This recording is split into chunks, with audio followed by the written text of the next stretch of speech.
Whoever you are, you will regret breaking into this house. The hydraulic press was making that god-awful grinding noise again when my phone rang. 48 years old, and I was still crawling under 2-ton machinery at 10 o'clock on a Thursday night, trying to keep Hartwell's steel fabrication from falling apart like everything else in this rust bucket town. "Danny Hartwell," I answered, wiping grease off my hands with a rag that had seen better decades. "Danny, honey, you need to get home right now." Mrs. Weller's voice was shaking, and that woman had survived 3 husbands and a tornado. Nothing rattled her. "What's wrong, Mrs. Weller?" "It's your Leah and your Lily. There's some man over there and the whole neighborhood can hear them carrying on. Your daughter came running to my house crying her eyes out. The police are on their way." The wrench slipped from my hand and clanged against the concrete floor. 22 years of marriage, and Leah had finally done it. The thing we danced around for months, maybe years. The elephant in the room had finally trumpeted. "How long?" I asked. "About an hour now, Danny, I'm so sorry." I hung up and stared at the press. Funny how a machine that had been driving me crazy 5 minutes ago suddenly seemed like the least of my problems. My hands were steady as I grabbed my keys. Always steady, even when everything else was falling apart. That's what happens when you grow up poor in a town that's been dying since the steel mills closed. You learn to keep your hands steady. The drive home took 8 minutes. 8 minutes to mentally catalog 22 years of marriage, 17 years of raising Lily, and about 6 months of Leah's yoga classes that always seemed to run late. 8 minutes to realize I'd been the last person in Millbrook to figure out my own life was a joke. 3 cop cars were parked outside my house. The neighbors were doing that thing where they pretend they're not watching while obviously watching. Mrs. Patterson was watering plants in her front yard at 10:15 at night. Mr. Chen was checking his mailbox for the 3rd time in 5 minutes. The Kowalskis were sitting on their porch with beers, like this was dinner theater. I parked behind the police cars and walked up my own driveway like I was approaching a crime scene. Which I suppose I was. Officer Martinez met me at the front door. We'd gone to high school together. He looked like he'd rather be anywhere else. "Danny, I'm sorry about this." "Where's my daughter?" "She's at Mrs. Weller's. She's okay, just shaken up." "And my wife?" Martinez shifted uncomfortably. "She's upstairs with the other party. We're trying to sort this out without anyone getting arrested." "Arrested for what? It's my house." "Just keep your cool, Danny. We've got this under control." I pushed past him and headed for the stairs. 22 years in this house, and I'd never walked up these steps feeling like an intruder. The bedroom door was open. Leah was sitting on the edge of our bed in a bathrobe, her hair a mess, mascara streaked down her cheeks. She looked up at me with something between defiance and guilt. The man standing by the window was Chet Morrison. Of course it was.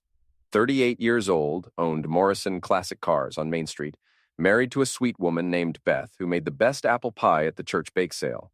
He was wearing jeans and nothing else, his gym-sculpted chest on full display like some kind of trophy. "Danny," Leah started, but I held up my hand. "Don't." I looked at Chet. "Get dressed and get out of my house."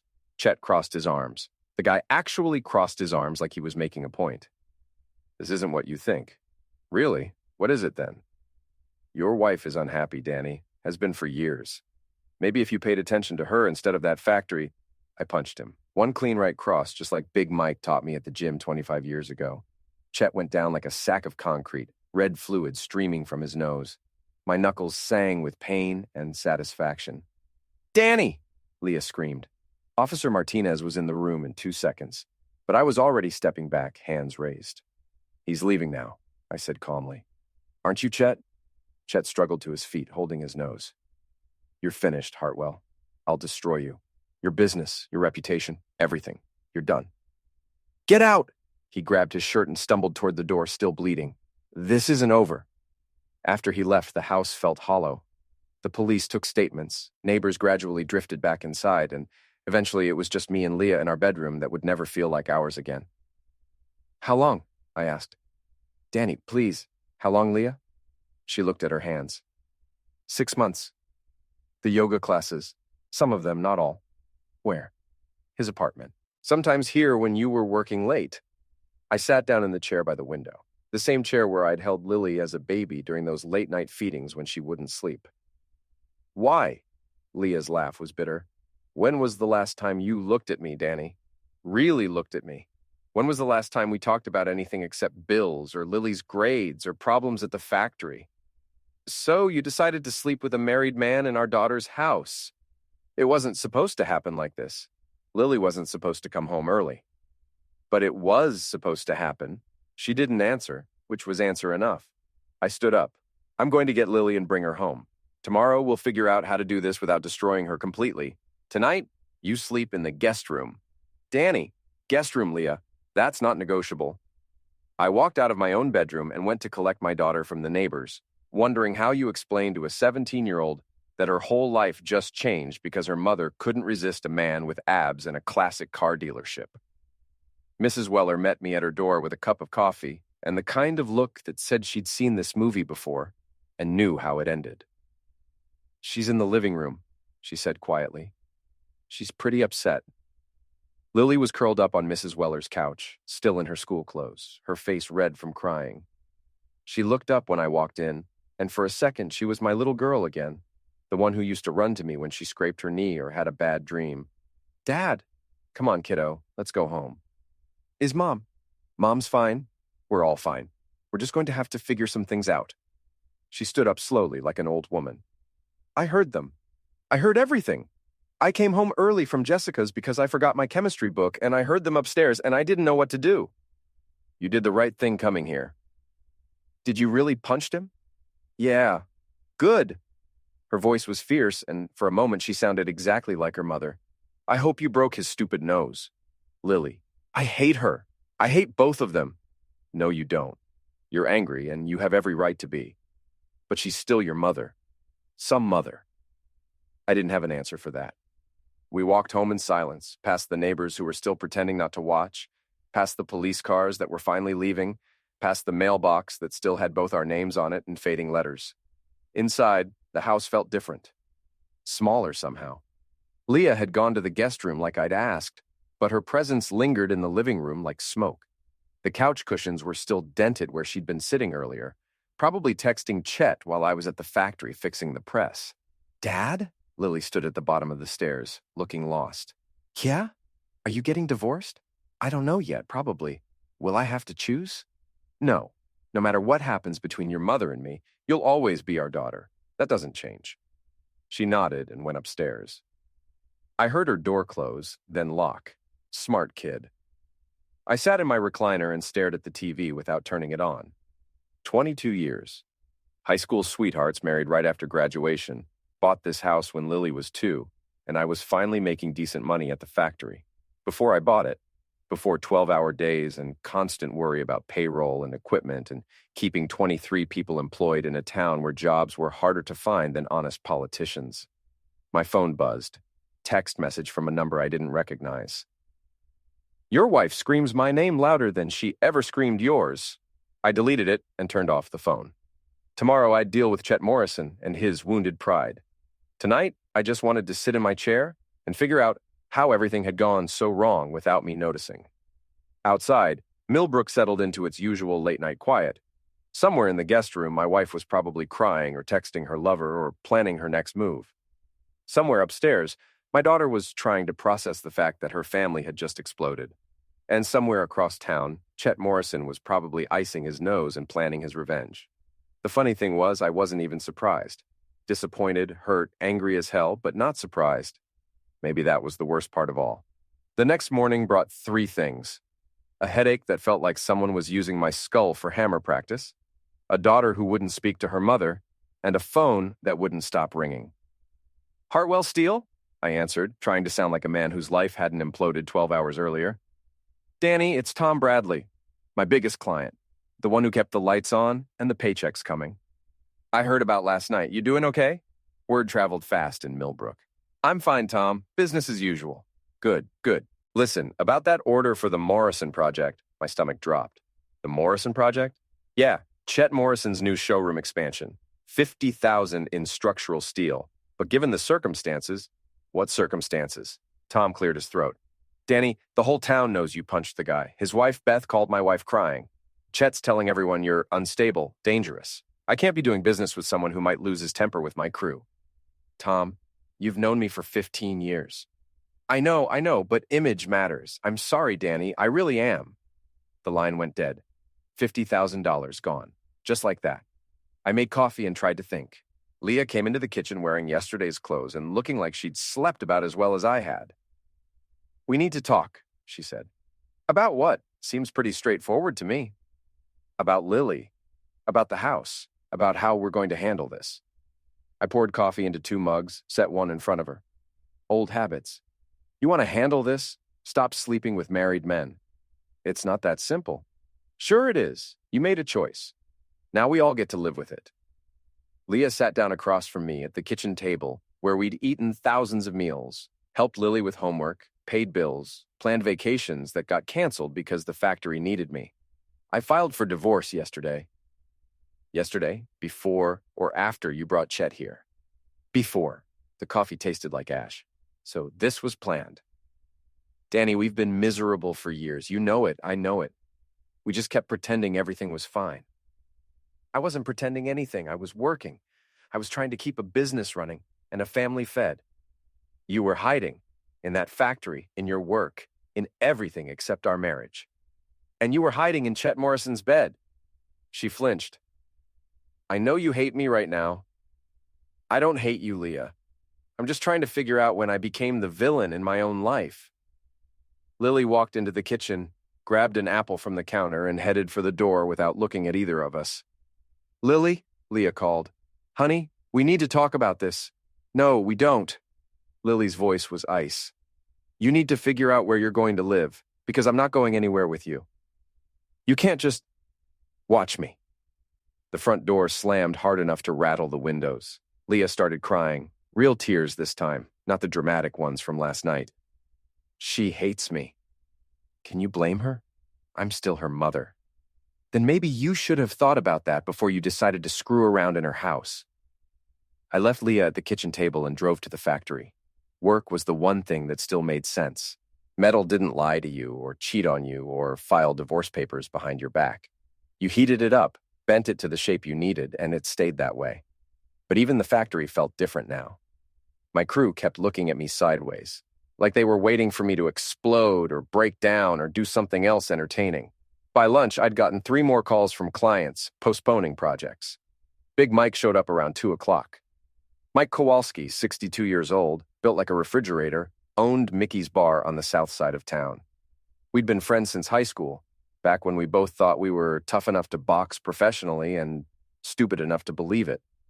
Heard you tagged Morrison pretty good, he said, settling his bulk into the chair across from my desk. News travels fast.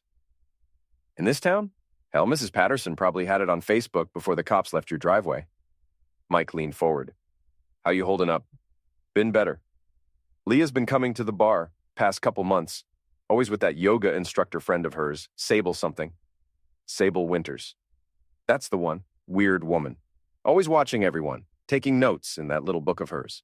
They'd sit in the corner booth, whispering like they were planning a bank robbery. I looked up from the paperwork I'd been pretending to read. Notes? Yeah, real secretive about it. Whenever I'd come over to refill their drinks, she'd close the book real quick. Thought it was strange. Everything about this situation is strange. Mike was quiet for a minute. Danny, I've seen a lot of marriages blow up over the years. Hell, I've been through 2 of them myself. But this feels different. Feels planned. What do you mean? I mean your wife didn't just fall into bed with Morrison. Someone's been coaching her. Someone who knows how to hurt you where it counts. I thought about that conversation all afternoon. By closing time, I'd lost 2 more clients and gotten a visit from Beth Morrison, Chet's wife. She was a small woman, maybe 5'2", with graying hair and the kind of face that had smiled through 35 years of disappointment. Danny, I'm sorry to bother you at work. Beth, you don't need to apologize for anything. How are you holding up? About as well as you'd expect. She sat down in the same chair Mike had occupied earlier. I threw Chet out last night, changed the locks this morning. I'm sorry. No, you're not. And you shouldn't be. Beth's voice was steadier than I'd expected. I've known about his affairs for years. This is just the first time it's been so public. Affairs? Plural? Oh, honey, your wife wasn't his first. She wasn't even his second. Chet's been cheating on me since our 5th anniversary. I just kept hoping he'd grow out of it. My hands tightened on the edge of the desk. How many others? That I know of? 4, maybe 5. That yoga instructor, Sable. She's been playing matchmaker for him. Introduces him to lonely housewives, married women looking for excitement. It's like a hobby for her. The pieces started falling into place. Sable introduced him to Leah. About 8 months ago, at some women's retreat thing. Sable's been working on your wife for a while, Danny. Filling her head with ideas about how she deserves better. How you don't appreciate her. Classic stuff. Why are you telling me this? Beth stood up, smoothed her skirt. Because Chet's telling everyone you're crazy, dangerous, bad for business. He's trying to destroy your reputation so you can't fight back. And because that Sable woman is poison. She gets off on breaking up marriages. Yours won't be her last. After Beth left, I sat in my office until the sun went down, thinking about yoga instructors who took notes and car dealers who collected wives like trophies and friends who'd known me for 15 years but dropped me the second gossip started flying. When I finally went home, Lily was in the living room doing homework. Leah was nowhere to be seen. Where's your mother? Moved out, took 2 suitcases and said she'd be back for the rest later. Lily didn't look up from her textbook. Good riddance. Lily, don't, Dad, just don't. She made her choice. I made dinner for 2 instead of 3. We ate in silence, like strangers sharing a table. After Lily went upstairs to her room, I sat in my recliner and made a list of everything I'd lost in 24 hours. My wife, my marriage, my daughter's respect for her mother, 3 major clients, and probably my reputation. Then I made another list. Everything I knew about Chet Morrison, Sable Winters, and their little game of breaking up families for fun and profit. By midnight, I had the beginnings of a plan. The next few weeks were like watching a slow-motion car crash. Leah moved in with Chet, who'd apparently kicked his own wife out of their house to make room. The whole town was buzzing with gossip, and somehow, I'd become the villain in the story. At Mickey's bar on Friday night, I found out just how much the narrative had shifted. Danny. Jake Morrison, no relation to Chet, waved me over to his table. Jake and I had been friends since middle school. His wife Sarah was with him, along with 2 other couples I'd known for years. I grabbed a beer and joined them, expecting sympathy or at least neutral conversation. Instead, I got an intervention. We need to talk, Sarah said, her voice tight with disapproval. About what happened with Leah. What about it? Danny, you can't go around punching people because you're upset, Jake said. Chet could have pressed charges. Chet was in my bedroom with my wife. That doesn't give you the right to attack him, said Tom Brennan, another old friend. There are legal ways to handle these things. I looked around the table at faces I'd known for decades. Legal ways. Right, like the legal way Chet handled wanting to sleep with my wife? That's different, Sarah snapped. Marriage problems happen. Violence is never the answer. Violence? I almost laughed. I punched him once. He was standing half undressed in my bedroom, lecturing me about my marriage. What exactly was I supposed to do? Be the bigger man, said Lisa Brennan, Tom's wife. Show some class. Class. I took a long drink of beer. Where was the class when they were screwing in my daughter's house? Where was the class when Chet started calling my clients to tell them I'm unstable? The table went quiet. Finally, Jake cleared his throat. Look, we're just saying, maybe you should get some help. Anger management or something. People are starting to talk. People are already talking. They've been talking since it happened. Because you made a scene, Sarah said. Leah's been through enough without you making it worse. Leah's been through enough. I stood up. My wife of 22 years has been cheating on me for 6 months, and she's been through enough? Keep your voice down, Tom hissed, looking around the bar. Why? Afraid someone might hear the truth instead of whatever BS version Chet's been spreading? Danny, sit down, Jake said. You're proving their point. I looked at these people I'd considered friends, people I'd helped move, loaned money to, celebrated birthdays and anniversaries with. They were looking at me like I was a stranger. A dangerous stranger. You know what? You're right. I am proving a point. I'm proving that in this town, the guy who gets cheated on is somehow the bad guy, and the guy doing the cheating gets sympathy. I left money on the table and walked out. Behind me, I heard Sarah say, "See? He's completely lost it." The next morning brought more bad news. 2 more clients canceled contracts, citing recent events and company policy. By the end of the week, I'd lost nearly 60% of my business, but I'd also learned some interesting things. Sable Winters wasn't just a yoga instructor. She was a licensed private investigator who'd moved to Millbrook 3 years ago from Chicago. She'd been married twice, both marriages ending in messy divorces that left her ex-husbands financially ruined. She rented a small apartment above the yoga studio downtown, drove a 10-year-old Honda, and had no visible means of support beyond her yoga classes. Yet she wore expensive jewelry and took frequent trips to Chicago. I found this out from Mrs. Chen, who cleaned office buildings downtown and had a talent for noticing things other people missed. That woman, she gets packages, Mrs. Chen told me while I fixed her husband's delivery truck for free. Expensive packages, jewelry, clothes, electronics. But she pays cash for everything. Always cash.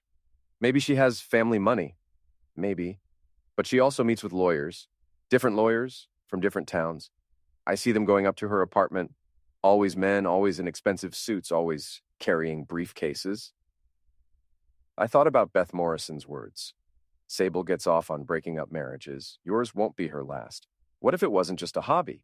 What if it was a business? I started watching Sable's yoga studio. Not stalking, just observing. I'd park across the street during my lunch break and see who came and went. The pattern became clear pretty quickly. Married women went in looking unhappy. They came out looking determined. Within a few weeks, those same women would start showing up around town with new men. Men who weren't their husbands. Sable was running a service. She was helping married women have affairs, probably taking a cut of whatever they got in divorce settlements, and she was using Chet Morrison as her star performer. The breakthrough came from an unexpected source. Lily. "Dad, I need to tell you something," she said one evening after dinner. "About Mom and that Sable woman." "What about them?" I heard them talking once, before all this happened. Mom thought I was upstairs doing homework, but I came down to get a snack. They were in the living room, and Sable was showing Mom pictures on her phone. Pictures of what? Men?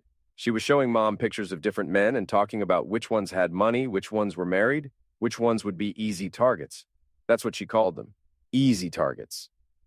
My blood went cold. "Are you sure?" "Yeah." And she had this notebook where she was writing down information about the men, like their jobs, how much money they made, whether their wives would fight a divorce. She called it her project list. "Did your mother seem interested?" Lily's face crumpled. "She was laughing, Dad. She was laughing and asking questions about which guy would be the most fun, like it was all a game." I held my daughter while she cried, and I made a decision. If Sable Winters and Chet Morrison wanted to play games with people's lives, they were about to learn that some people played back. The next day, I drove to the county courthouse and filed a request for public records. Divorce filings, property transfers, business licenses. It took 3 days to get everything, but the picture that emerged was clear. In the past 3 years, 7 marriages in Millbrook had ended in divorce. In 5 of those cases, the wife had been attending Sable's yoga classes. In 4 cases, the wife had left her husband for a man she'd met through friends. In 3 cases, those friends included Sable. The men the wives left for were always younger, always had money or businesses, and always ended up losing both when the relationships fell apart 6 months later. Chet Morrison had been involved with 4 of the 7 women. Sable Winters was running a long con, and my wife had been her latest mark. But I was starting to think Leah wasn't just a sufferer. She was a willing participant. That night, I called Big Mike. "I need a favor," I said. "Name it." "I need you to ask around about Sable Winters. Quietly. See if anyone knows anything about her background, her finances, her connections. You thinking of doing something stupid?" "I'm thinking of doing something smart.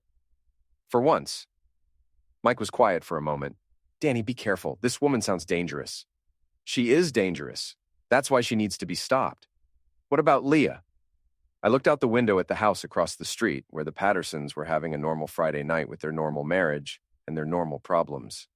"What about her?" "She's still your wife?" "No, Mike. She's Sable's project, and Chet's plaything, and my biggest mistake." I paused. "But she's also Lily's mother, so whatever I do, I'm going to do it right." After I hung up, I sat in my recliner and thought about the difference between doing something right and doing something legal. Sometimes they were the same thing, sometimes they weren't. I was about to find out which category my situation fell into. Mike came through with information that made my blood boil and my plan crystallize at the same time. "Sable Winters isn't her real name," he said, sliding a folder across my desk. "Real name is Samantha Walsh. She's got a record in Illinois. fraud, extortion, conspiracy. She served 18 months in Joliet for running a blackmail scheme targeting married businessmen. I opened the folder. The mugshot showed the same woman, but younger, harder. How'd you get this? My cousin Rick's a cop in Chicago. He remembered the case. She was part of a ring that targeted wealthy men having affairs. They'd document everything, then extort money from both the men and their wives. Both sides? Yeah, they'd threaten to expose the men to their wives, then turn around and help the wives take them for everything in divorce court. Double dipping. I studied the police report. 3 years ago, Samantha Walsh had been released from prison. 6 months later, Sable Winters had moved to Millbrook and opened a yoga studio. There's more, Mike said. Rick did some digging. She's been working with a network of people in small towns across the Midwest. They target communities where everyone knows everyone, where scandal travels fast and hits hard. And Chet? Chet's probably just another Mark who doesn't know it yet. She's using him to break up marriages, but I guarantee she's got something on him too. Insurance policy. I thought about Beth Morrison's words. Chet's been cheating on me since our 5th anniversary. She's been documenting his affairs. That'd be my guess. When she's done with him, she'll probably help Beth take him for everything he's worth. The beauty of it was almost admirable. Sable would help wives cheat, document the affairs, then help them divorce their husbands. She'd take a cut of the settlement, move on to the next town, and leave a trail of broken families behind her. Except this time, she'd picked the wrong family to break. Mike, I need another favor. Jesus, Danny, what now? I need you to set up a meeting. You, me, Jake Morrison, Tom Brennan, and the rest of our old crowd. Tell them I want to apologize for my behavior. Do you? Hell no. But I want them all in one place, so I can tell them the truth about what's been happening in this town. They won't believe you. They will when I show them proof. Mike shook his head. This is going to get ugly. It's already ugly. I'm just going to make sure everyone knows who made it that way. The meeting was set for Saturday night at Mickey's Bar. I spent the week gathering evidence, making copies, and preparing for the most important presentation of my life. I also spent time watching Sable's studio and following Chet around town. What I discovered was that their operation was bigger than I thought. Chet wasn't just sleeping with lonely housewives. He was also dealing with some very questionable characters from out of town, men in expensive suits who met him in parking lots and handed him envelopes.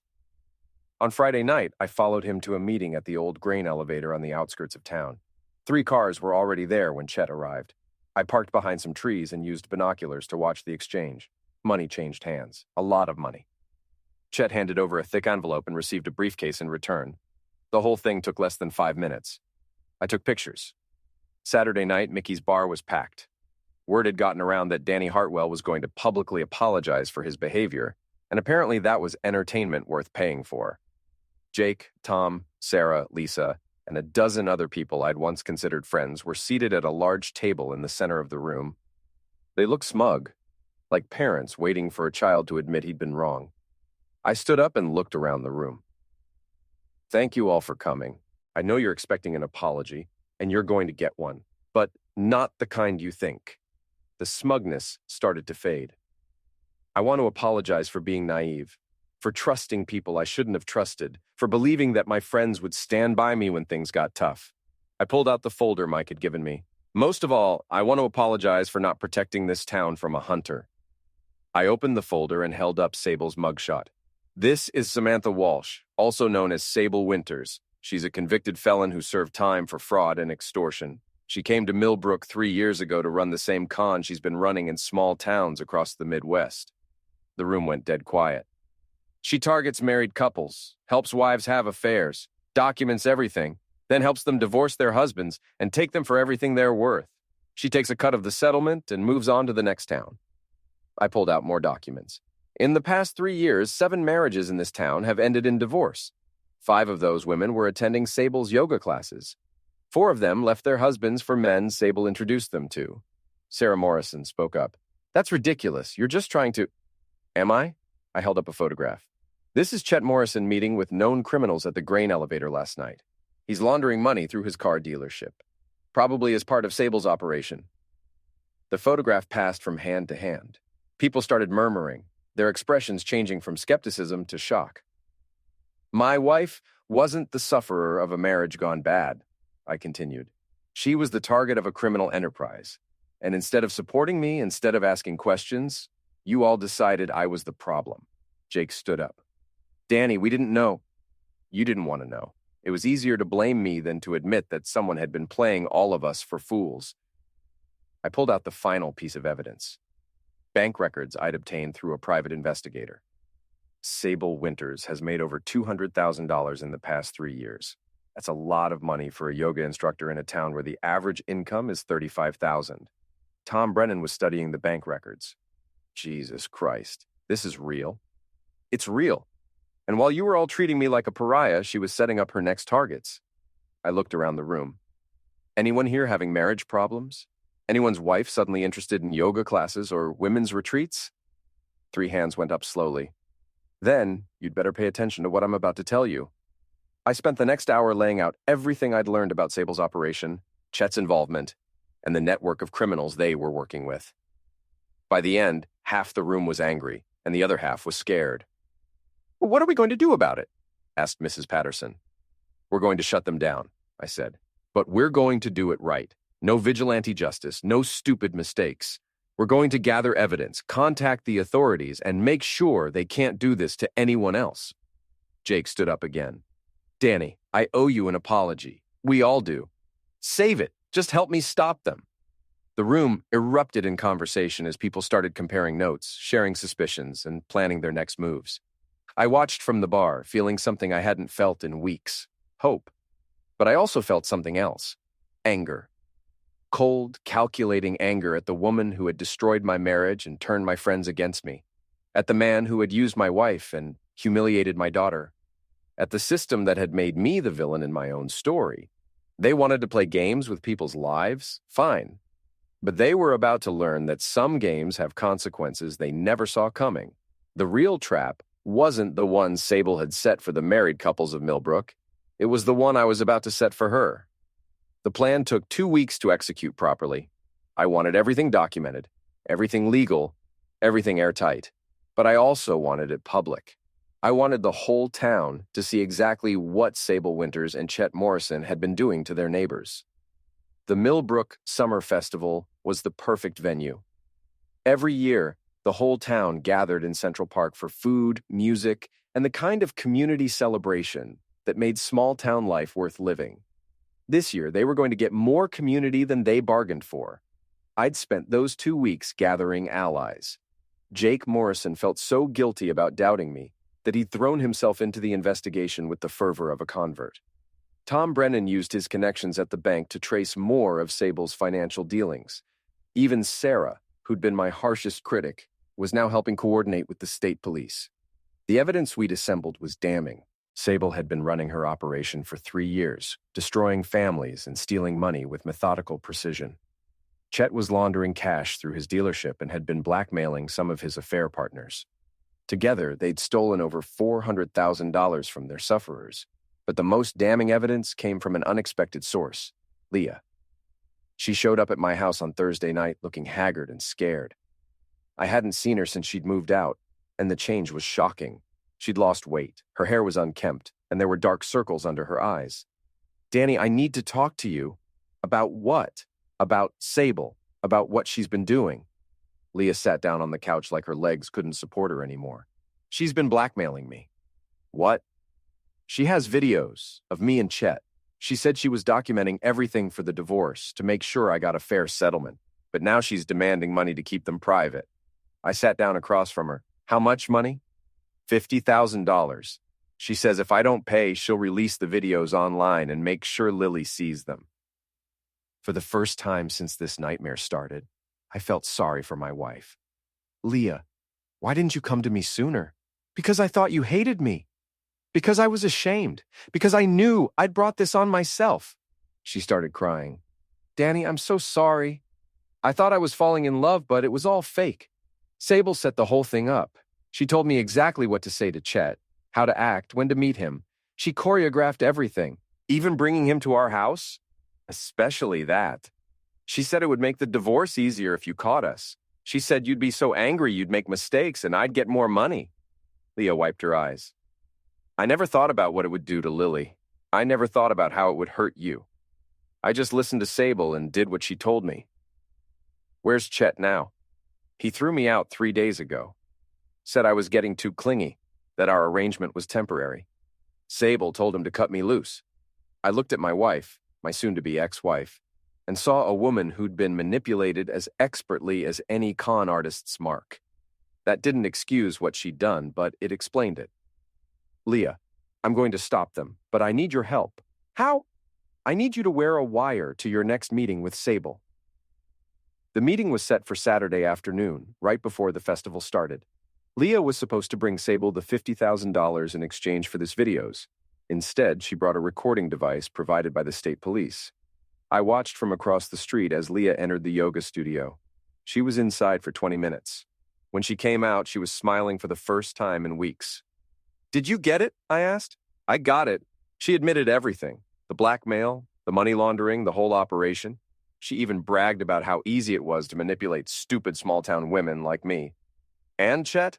She called him while I was there, told him to meet her at the festival tonight to split the money from my blackmail payment. She doesn't know the payment was fake. The festival was in full swing by 7 o'clock. Families were spread out on blankets, kids were running around with cotton candy, and the local band was playing covers of classic rock songs. It was pure Americana, which made what I was about to do feel both appropriate and surreal. At 8 o'clock, I walked up to the bandstand and asked for the microphone. Folks, I'm sorry to interrupt the music, but I have something important to share with all of you. The crowd quieted down, probably expecting an announcement about lost children or parking arrangements. 3 years ago, a woman named Sable Winters came to our town. She told us she was a yoga instructor looking for a quiet place to start over. What she really was a convicted felon looking for her next group of sufferers. I had everyone's attention now. For 3 years, she's been systematically destroying marriages in this town. She targets unhappy wives, helps them have affairs, documents everything, then blackmails both parties for money. She's stolen over $400,000 from your neighbors and friends. Murmurs rippled through the crowd. People were looking around, trying to spot Sable and Chet. She's been working with Chet Morrison, who's been laundering money through his car dealership and using his affairs to gather blackmail material. Together, they've turned our community into their personal ATM. I held up a stack of documents. I have bank records, police reports, recorded confessions, and photographic evidence of their crimes. All of it will be turned over to the state police tonight. That's when Sable pushed through the crowd, her face twisted with rage. You son of a witch! You don't know what you're talking about. Don't I? I pulled out a small recording device. This is from your meeting with Leah this afternoon. Would you like me to play it for everyone? Sable lunged for the device, but Jake Morrison stepped in front of her. I don't think so, lady. Chet appeared from the other side of the crowd, looking panicked. Danny, we can work this out. There's no need to involve the police. They're already involved. I nodded toward the edge of the park where 3 state police cars were pulling up. So is the FBI. Turns out wire fraud and money laundering across state lines are federal crimes. The next few minutes were chaos. Sable tried to run, but was tackled by Tom Brennan. Chet attempted to blend into the crowd, but was pointed out by half a dozen people who'd suddenly remembered seeing him in compromising situations. As the police led them away in handcuffs, I took the microphone one last time. I want to thank everyone who helped expose these criminals. I also want to apologize to those of you who were hurt by their schemes. This town is supposed to look out for each other, and we failed at that. But tonight, we start over. The crowd erupted in applause. People were crying, hugging, and talking excitedly about what they'd just witnessed. For the first time in months, Millbrook felt like a community again. Later that night, after the police had finished taking statements and the crowd had dispersed, I found myself sitting on a park bench with Leah and Lily. What happens now? Leah asked. Now you testify against Sable and Chet. You help the FBI track down their other sufferers, and you figure out how to rebuild your relationship with your daughter. And us? I looked at my wife, this woman I'd loved for 22 years and barely recognized anymore. There is no us, Leah. There can't be. Too much has happened. I know. She was crying again, but quietly this time. I just want you to know that I loved you. I really did. I just lost my way. I know you did, and I forgive you, but forgiveness doesn't mean we can go back. Lily, who had been silent through this whole exchange, finally spoke up. Mom, I'm going to live with Dad, but I don't want to hate you forever. So you need to figure out how to be someone I can respect again. Leah nodded. I'll try. Don't try. Do it. 3 months later, Sable Winters was sentenced to 8 years in federal prison. Chet Morrison got 6 years and lost his business, his house, and his remaining dignity. The FBI recovered most of the stolen money and returned it to the sufferers. Leah moved to her sister's house in Indianapolis and started therapy. She calls Lily once a week and visits once a month. They're slowly rebuilding their relationship, one awkward conversation at a time. My business recovered once people realized I wasn't the unstable hothead they'd been told I was. In fact, it's better than ever. Turns out people like doing business with someone who fights back when pushed too far. Lily graduated high school with honors and got a scholarship to study criminal justice at Indiana University. She says she wants to help people who've been victimized by con artists. I couldn't be prouder. As for me, I'm still in Millbrook, still running the factory, still fixing other people's problems. But I'm not the same man who got that phone call from Mrs. Weller 6 months ago. I'm harder now, more careful about who I trust. But I'm also more confident in my ability to handle whatever life throws at me, because I learned something important during this whole nightmare. Sometimes the good guy doesn't win by being good. Sometimes he wins by being smarter, tougher, and more determined than the people trying to destroy him. And sometimes, just sometimes, justice actually prevails. The town of Millbrook learned something too. They learned that hunters can look like yoga instructors and car dealers. They learned that gossip can be a weapon, and that rushing to judgment can make you an accomplice to evil. Most importantly, they learned that when someone is trying to destroy your community, you don't stand by and watch. You fight back, together.